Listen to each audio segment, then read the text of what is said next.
Hey, what's going on, everybody? Got the old Mongo Man and Kenny out here in Kenny's garage tonight. We're out here messing around. It's late Saturday afternoon, Saturday evening. Boy, did I get into a mess. Let me tell you what.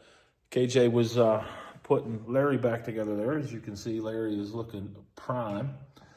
But one of the things that we had to do to get it back together was to get it to shift, to get everything hooked up on the column. And unfortunately, we found a problem.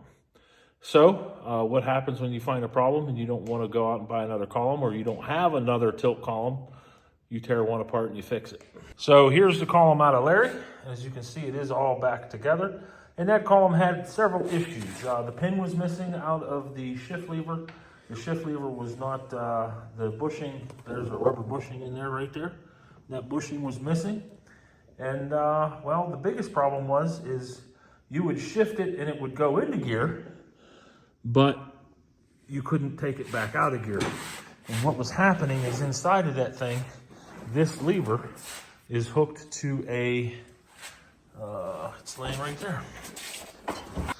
So as you can see, this is that lever. This tube goes all the way down through the column. And up here on this end, as you can see, there's a piece missing there. And that piece is what actually controlled, or what locks it in to this collar. And if that piece isn't hooked to that collar, well, it's not going to work correctly. So we ripped this one apart, got that out of there, and the column come completely apart to do that. Luckily, we had another tilt wheel column here. That's what you see laying here. That is the steering rod out of that tilt wheel column. That is the same, that's from the column that the engine's from. Same truck. Same truck. That's the outside of that column. So we stole the sleeve out of it. Now, because it is a tilt column, I can't use the sleeve out of a regular column, which that's what this is right here, where we would have just put that column in there. But as KJ pointed out, he really likes the tilt column, so we fixed this one. Now, everything is back together just like it was. Those steering wheel locks, the shifter works, it stays in park, and everything seems to be okay. So now he's gonna get that put back in there. He just ordered a new gasket for the back window, so we got to, he did put it in tonight, but it was really, really tough, and it got ripped up putting it in, so we're gonna take that back out. The bed is now bolted down. And the tailgate, I'm sorry, not the tailgate, but the rear bumper is on it. Still got to do, which I'm surprised he didn't do tonight, is the front mud flaps on it. I don't want to mess them up and put them in the wrong place. You did just as good as a job as I will. So that's where we're at here.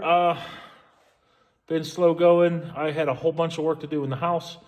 The hot water tank had finally quit working. We put a new water softener in.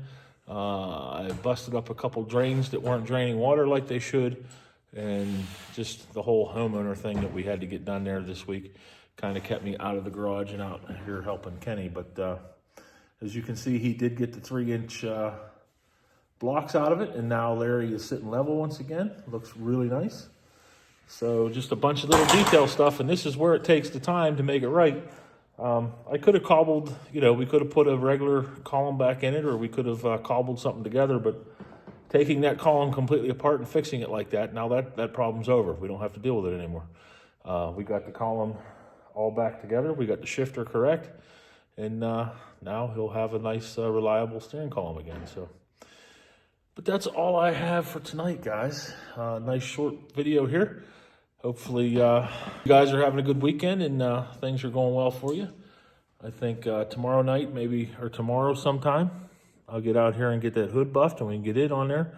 And we can do the detailing under the hood that we need to get done.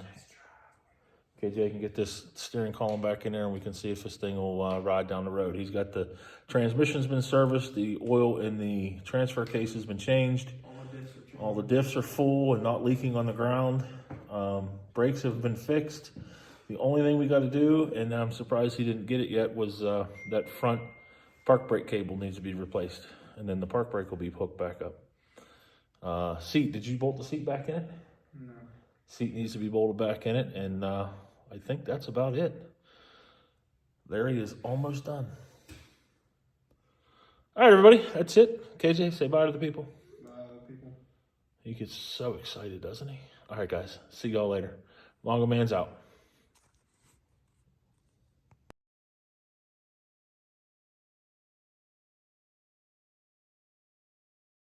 But yeah, like I was saying, so we had the firing order wrong again.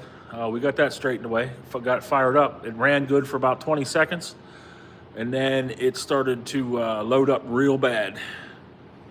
So I'm starting to wonder why, maybe fuel pressure is too high. What the heck's going on with it? And I'm standing there thinking about it. KJ's looking at me funny because he's funny looking. Hey, and then it came to me that this thing has and what was going on was the map sensor didn't have a vacuum line going to it. So it thought it was getting all kinds of engine load. It was, I'm sure it had the injectors at 100% duty cycle at that point, opening them as wide as it possibly could. And it was loading the daylights out of it. So we know whenever we put a turbocharger on it that we need to get a good baro sensor or a map sensor. So we got a lot of tidying up under here to do. Like I said, we were just doing a bunch of troubleshooting.